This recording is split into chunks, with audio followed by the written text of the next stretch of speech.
आधीनी के पास है पूर्ण ब्रह्म दयाल, मान बड़ाई मारियो भाई बेअदबी सिर काल। फिर क्या बताते हैं,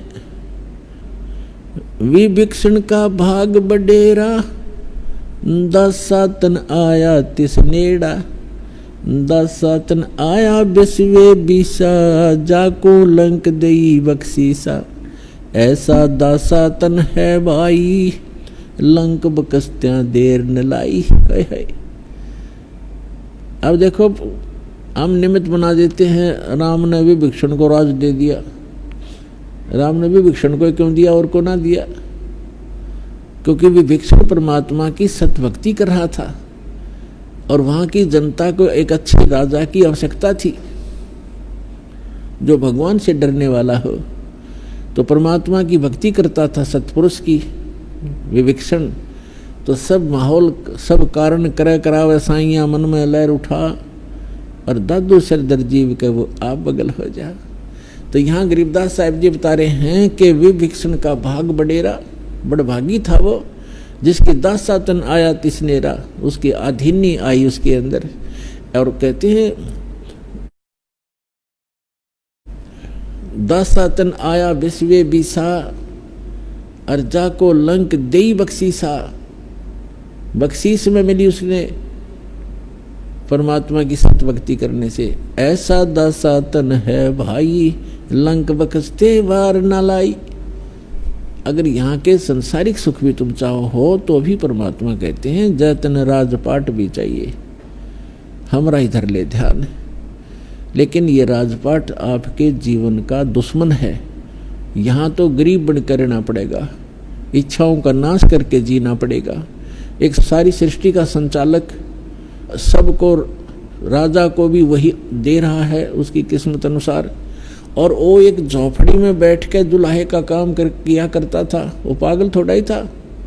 जो परमात्मा जिसको हम एक धानक दुल्हा कहा करते, कवि कहा करते थे, और जिसके निमित्त 18 लाख व्यक्ति आ गए और उन 18 लाख व्यक्तियों को मोहन भोजन खिलाया 3 दिन, और एक एक असर फिर एक दौर दिया उस झोपड़ी में बैठे ने। वो दुल्हा था, वो तो परमपिता थे, सारी सृष्टि के संचालक थे। लेकिन वो लीला क्यों कर रहे थे कि आपको जीने के लिए, इस भक्ति प्राप्ति के लिए, परमात्मा प्राप्ति के लिए, मोक्ष कराने के लिए ऐसे जीवन जियो जैसा मैं था। भगवान की रजा में राजी रहे, जो दे उसने खावे, और घनी इच्छा नहीं रखे। और यदि आपको आवश्यकता भी पड़ेगी इस जीवन में किसी भी प्रकार की, तो ऐसे मदद होगी जैसे परमात्मा ने 18 लाख व्यक्तियों को, 18 लाख 200 व्यक्ति आकर बारात में, और एक महीने पहले चिंतित हो जाता है पूरी फैमिली, आसपास के मित्र, भाईचारा भी दुखी हो जाता है कि 200 आदमी आओगे, खाने की व्यवस्था करनी है। और खाने के लिए घर वालों को बाद में कहते पहले बारात ने जमा दो, कहीं कम ना रह जा भोजन। 18 लाख कलेजा हिल जा प्रधानमंत्री का, 18 लाख आदमियों को एकदम भोजन खिलाना हो जाता है। तो वो क्या एक दुल्हे थे? तो परमात्मा ने ये लीला की क्यों? कि भाई भक्ति पाने के लिए घने धन की जरूरत नहीं है, आत्मा निर्मल रखो, फिर आपके चरणों में रहेगी सारी चीज, हर वस्तु आपके चरणों में रहेगी। तो कबीर साहब कहते हैं,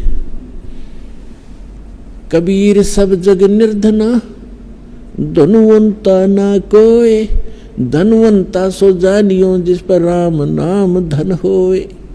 जिसके पास ये राम नाम धन है उसके पास सब कुछ धन, सारा ही धन है उसके पास। और कबीर साहब कहते हैं, टोटे में भक्ति करे। कई दुखी होते हैं कि हमें बहुत कर्ज है, बड़ा दुखी है, टोटा बहुत है। कबीर साहब कहते हैं, टोटे में भक्ति करे सोए सही सपूत, और मायाधारी मस्करे ना जाने कितने जालिए ऊत। वही सपूत है जो ऐसी सती थी, भगवान पर आस्था रखकर फिर देखना भगवान क्या उससे कोई छुपी है, आपकी दुख, आपका दर्द क्या उससे छुपा है? एक पल में जिस दिन आप प्रसन्न होगा, आपने प्रसन्न करना पड़ेगा उसको। और हृदय से ये रखे कि भगवान जैसे रखोगे न्यों रोएंगे, भगवान भूखे रखो चाहे प्यासे पर चरणों में रखना मेरे दाता। तो फिर देखना, फिर कहते नुकते ऊपर रीत जाएगा रे करोड़ कर्म जल जाए तुम्हारे।